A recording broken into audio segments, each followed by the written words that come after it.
साथियों regular updates के लिए सब्सक्राइब करें चैनल को। अगर आपको ये वीडियो की क्वालिटी दिखने में कोई कम लग रही है तो राइट साइड के अंदर सेटिंग के बटन को दबाएं और उससे क्वालिटी को इम्प्रूव कर लें। साथियों आपके सिलेबस के अंदर जो 9 टॉपिक अगर अपन देखें तो वो है classification of drugs on the basis of their action. इसी तरह से आपके सिलेबस के अंदर अगर हम देखें तो सिस्टमेटिक फार्मोलॉजी जो दिया हुआ है उसके अंदर drug action on the brain, nervous system, digestive system. साथियों इन दोनों चैप्टर्स को अपन साइड बाय साइड साथ साथ में अध्ययन करते रहेंगे। अब अपन देखते हैं आपके सबसे पहले हम देखते हैं औषधियों का वर्गीकरण। सबसे पहले अगर अपन देखें तो जैसे एनाल्जेसिक्स, तो एनाल्जेसिक्स का अर्थ है दर्द निवारक औषधियाँ जो कि दर्द का खत्म कर देती है, जिनको लेने से ये इनके उदाहरण अपन देखें तो एस्प्रिन, पैरासीटामोल, आइबुप्रोफेन इत्यादि।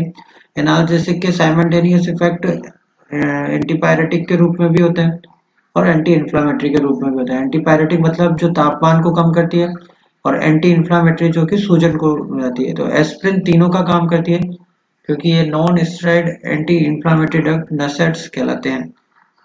NSAID, non steroid anti inflammatory drugs. तो इनके उदाहरण है जैसे एस्प्रिन, पैरासीटामोल, या जिस एस्प्रिन का ही दूसरा टाइप है पैरासीटामोल, आइबुप्रोफेन, डाइक्लोफेनेक इत्यादि।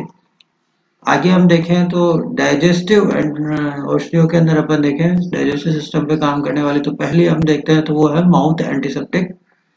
इसमें 1% हाइड्रोजन पेरोक्साइड, 4% पोटेशियम क्लोरेट इनका घोल बनाकर हम कुल्ला करते हैं जिससे माउथ के एंटीसेप्टिक कहलाते हैं। इसी तरह से आगे देखें तो सबसे पहला है सियालगॉग या सियालिक्स।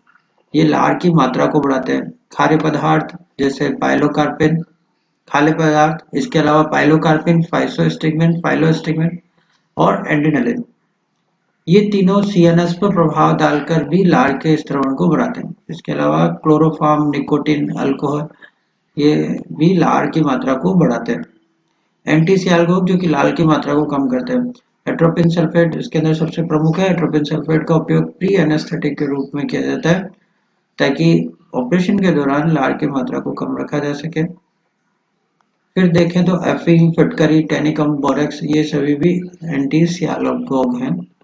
आगे हम देखें तो डिमलसेंट, ये ऐसे पदार्थ या औषधियां हैं जो लगाए गए भाग पर आरामदायक एवं सुरक्षात्मक प्रभाव उत्पन्न करते हैं तथा औषधि के अवशोषण को सरल बना देते हैं।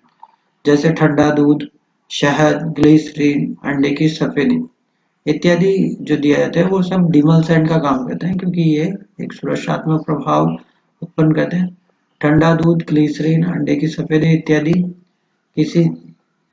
किसी भी ऐसी चीज जो कि भोजन के साथ में चली गई हो जो कि अम्लीय है तो उसके ऊपर ठंडा दूध और ग्लिसरीन इत्यादि देने से उसका प्रभाव कम हो जाता है। आगे हम देखें एमोलियंट्स। इमोलियंट्स ये ऐसे तरल पदार्थ हैं जो कि चमड़ी के ऊपर औषधि के सुरक्षात्मक अवशोषण हेतु लगाया जाता है। साथियों ध्यान रहे डिमलसेंट जो होते हैं आंतरिक म्यूकोसा पर लगाया जाता है। एमोलियंट्स जो है वो चमड़ी के ऊपर लगाए जाते हैं। इनका उपयोग मुख्यतः सूखी व कटी फटी जो चमड़ी है, घाव इत्यादि पर लगाने के लिए उपयोगी रहते हैं जैसे द्रव, paraffin, olive oil, cotton seed oil इत्यादि। नेक्स्ट अपन देखें तो दो टर्म्स हम देखते हैं जैसे एक तो कीमोथेरेपिक एजेंट। कीमोथेरेपेटिक एजेंट ये वे औषधियां जो कि जीवाणुओं पर असर करती है, उन्हें मार देती है और प्रतिरोधक शक्ति पैदा करती है। एग्जाम्पल जैसे पेनिसिलिन। साथियों एंटीबायोटिक सारे कीमोथेरेपेटिक एजेंट कहलाते हैं जिसके अंदर सारी एंटीबायोटिक आती है जैसे पेनिसिलिन है या अदर दूसरे सारे ग्रुप्स हैं वो सारे कीमोथेरेपेटिक एजेंट कहलाएंगे। इसके बाद माइड्रियाटिक यानी जो आंखों की पुतली फैलाती है जैसे एट्रोपिन सल्फेट, माइड्रियाटिक कहलाते हैं। इसी तरह से एक एग्जाम्पल होता है मायोटिक्स, ये जस्ट इसके उल्टा काम करते हैं जो कि आंखों की पुतली को सिकोड़ते हैं। इसका एग्जाम्पल है जैसे पाइलोकार्पिन। पाइलोकार्पिन जो है वो आंखों की पुतली को सिकोड़ता है। पाइलोकार्पिन इसका एग्जाम्पल है। और मीडियाटिक का उपयोग ऑपरेशंस करने के अंदर दौरान किया जाता है। बहुत सारे ऑपरेशन में आंखों की पुतली को चौड़ा करना पड़ता है तो उसमें माइड्रियाटिक दवाइयों का उपयोग किया जाता है। इस प्रोसेस को माइड्रियासिस कहते हैं। और उसमें एट्रोपिन सल्फेट उपयोगी है। इसी तरह से मायोटिक जिसमें आंखों की पुतलियों को सिकोड़ना होता है, जैसे कि अपन बात करें तो ग्लूकोमा से इलाज कर रहे हैं। स्टोमैकिक ये पाचक रसों का स्त्राव एवं प्रभाव को बढ़ाते हैं। अल्टीमेटली ये भूख को तो बढ़ाते हैं, लेकिन सबसे बड़ी ये ध्यान रखने वाली बात है कि ये पाचक रसों के स्त्राव को बढ़ाते हैं, उसकी वजह से भूख बढ़ती है। जैसे इसके अंदर सबसे पहले एग्जांपल देखें तो पाइलोकार्पिन, फाइटोस्टिग्मिन ये सीएनएस पर प्रभाव डालेंगे, जिससे पाचक रस बढ़ जाएंगे। अपन ने इनको देखा था कि ये लार के स्त्रवण को भी बढ़ाते हैं। फिर देखिए क्षारीय स्टोमेटिक, मीठा soda, histamine, sodium acid phosphate ये सभी जठर रस के स्त्रवण को बढ़ाएंगे। सभी कड़वे पदार्थ जैसे चिरायता, नक्स भूमिका, मिर्च, अदरक, सरसों सारे मसाले जो हैं ये भूख को बढ़ाते हैं, और इनका प्रमुख उद्देश्य जो होता है वो लार के स्त्रवण को बढ़ाना है या पाचक रसों के स्त्रवण को बढ़ाना है। आगे हम देखें तो गैस्ट्रिक एंटासिड। गैस्ट्रिक एंटासिड के अंदर हम देखें तो ये पेट की अम्लता को कम करते हैं, एसिड को कम करते हैं, एंटी एसिड्स। तो सबसे पहले हम देखें sodium bicarbonate, magnesium carbonate, aluminium hydroxide, ठंडा दूध, क्रीम, मक्खन, तेल इत्यादि। सोडियम बाइकार्बोनेट, मैग्नीशियम कार्बोनेट और एल्यूमिनियम हाइड्रोक्साइड ये सभी डायरेक्ट एक्टिंग है, क्योंकि ये सीधे अम्ल पर क्रिया करते हैं। ठंडा दूध, क्रीम, तेल, मक्खन इत्यादि ये एक परत का निर्माण कर देते हैं, एसिड की परत के ऊपर परत का निर्माण करते हैं, जिससे गैस्ट्रिक एंटासिड का काम करते हैं। आगे हम देखें एमेटिक। एमेटिक जिनसे उल्टी हो जाए, जो कि उल्टी करने का काम करते हैं। तो इसमें सबसे पहला जो इम्पोर्टेंट हम देखते हैं वो है टार्टर एमेटिक, और दूसरा हम देखते हैं आईपी मैक या आईपी कुहाना भी बोलते हैं इसे। आईपी कैक सही शब्द इसका आईपी कैक है। आईपी कुहाना आजकल ये औषधि काम में नहीं आती है, लेकिन अभी होम्योपैथी के अंदर ज्यादा उपयोग के अंदर आती है। आईपी आईपी कैक जो है मुख्यतः जो है वो एक्सपेक्टोरेंट का काम करती है। जब अपन श्वसन तंत्र का अध्ययन करेंगे तो उसका अध्ययन करेंगे। इसके अलावा ये एमेटिक का कार्य भी करती है। नमक का strong solution, saturated solution of salt भी उल्टी का काम करता है। जस्ट इसके उल्टा देखें तो एंटी एमेटिक जो कि उल्टी को रोकने वाली औषधियां हैं, तो उसमें सबसे प्रमुख है मेटक्लोप्रोमाइड और क्लोरप्रोमाजिन।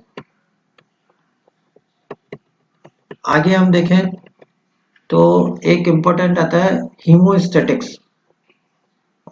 हीमोस्टैटिक्स या स्टिप्टिक्स, स्टिप्टिक्स, हीमोस्टैटिक या स्टिप्टिक्स। हीमोस्टैटिक या स्टिप्टिक खून के बहाव को रोकते हैं, अर्थात हीमोरेज को रोकने का काम करते हैं।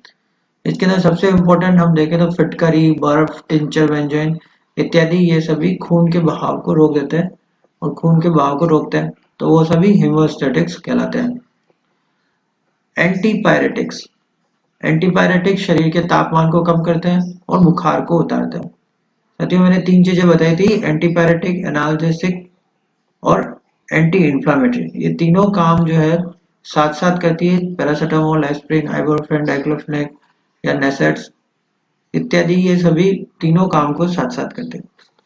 अब हम देखें तो कार्बोनेटिव, देखें कार्बोनेटिव अर्थात गैसांतक हिंदी में बोलेंगे, ये गैस को खत्म करते हैं और आहार नाल से गैस को बाहर निकालने का काम करते हैं, जैसे अदरक, हींग, तेल, काली मिर्च इत्यादि। फिर देखें एंटीजाइमोटिक। एंटीजाइमोटिक एंजाइम के विरोधी हैं, जो कि रूमन में किण्वन की क्रिया को कम करके गैस के कम करने का काम करते हैं, जैसे तारपीन का तेल है, फॉर्मेलिन है इत्यादि। ये एंजाइम्स को कवर कर लेते हैं, जिससे एंजाइम क्रिया नहीं कर पाते, एंटीजाइमोटिक कहलाते हैं। टिम्पनी में यह बहुत उपयोगी रहते हैं। फिर अपन देखें तो परगेटिव्स।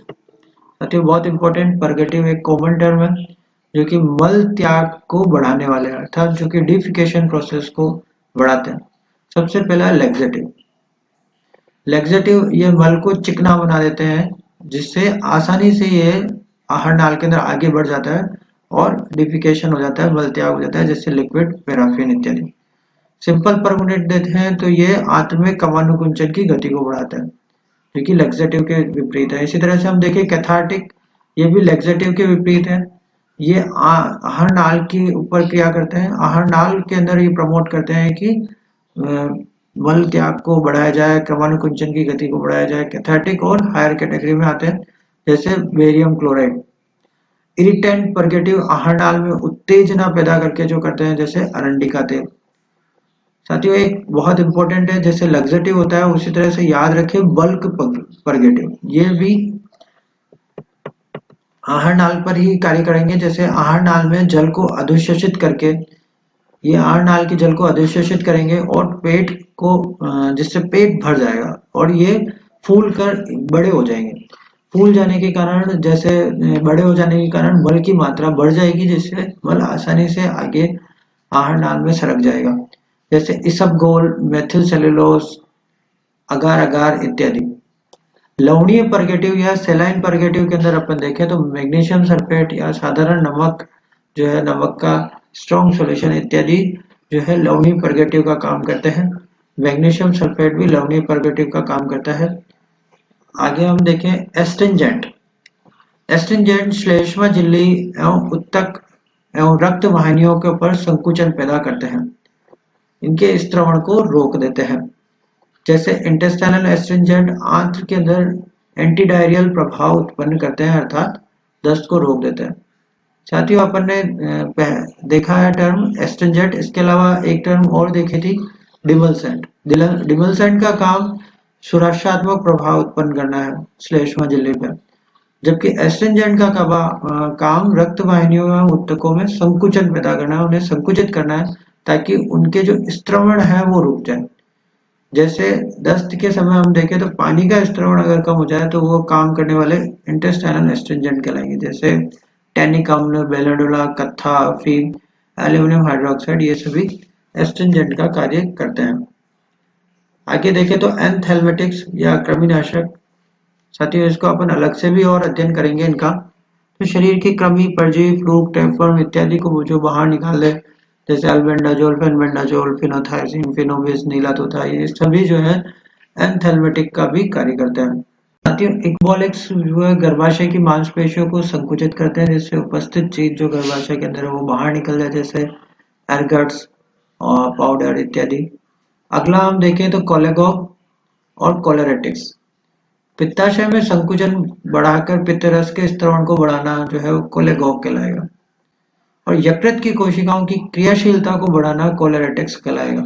इनके एग्जाम्पल भी इसमें दिए हुए हैं, जैसे पोडोफाइलस, कैमुलस इत्यादि कोलेगॉग